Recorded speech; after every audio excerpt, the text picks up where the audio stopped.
बिस्मिल्लाहिर्रहमानिर्रहीम। अस्सलाम वालेकुम। लास्ट वीडियो में हमने नेशंस के बारे में पढ़ा था। आज हम 2 मिनट्स क्लैरिटी में नेशंस को ही थोड़ा सा हम और एलेबोरेट करेंगे क्योंकि ज़रूरी है। कभी कभार नेशंस का, जैसे मैंने आपको कहा कि वो कोई एम्बलम बना लेती हैं, लेकिन ये कोई ज़रूरी नहीं है कि वो इंडिपेंडेंट भी हो, वो सॉवरेन भी हो और वो अपने आप को क्लेम भी करें।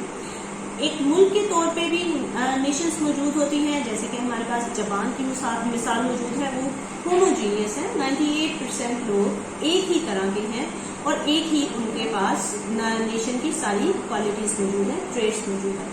दूसरी तरफ अगर आपको बहुत ज्यादा और होमोजीनियस नेशन के बारे में देखना है तो आपको बांग्लादेश नजर आएगा। तीसरा आपको ईरान नजर आएगा, यानी एक जैसे ही ट्रेड्स रखते हैं वो, लेकिन ये जरूरी नहीं है कि वो सॉवरेन भी हो। जैसा कि हमारे पास पैलेस्टीनियन नेशन की एक मिसाल मौजूद है, वो सॉवरेन नहीं है, वो इंडिपेंडेंट नहीं है, इसके बावजूद वो कहलाई जाती हैं, वो नेशन के तौर पे मौजूद है। हम अपने तौर पे एज अ पाकिस्तानी कश्मीरियों को भी डिस्कस कर सकते हैं। कश्मीरीज अपने फ्रीडम स्ट्रगल के लिए पूरी दुनिया में आपको पता है वो जाने जाते हैं, लेकिन वो इस वक्त कश्मीरी नेशन के तौर पे हैं, लेकिन वो सॉवरेन नहीं है। सो ये एक चीज नेशन और नेशनलिटी के हवाले से मैं बताना चाह रही थी। ओके, अल्लाह हाफिज।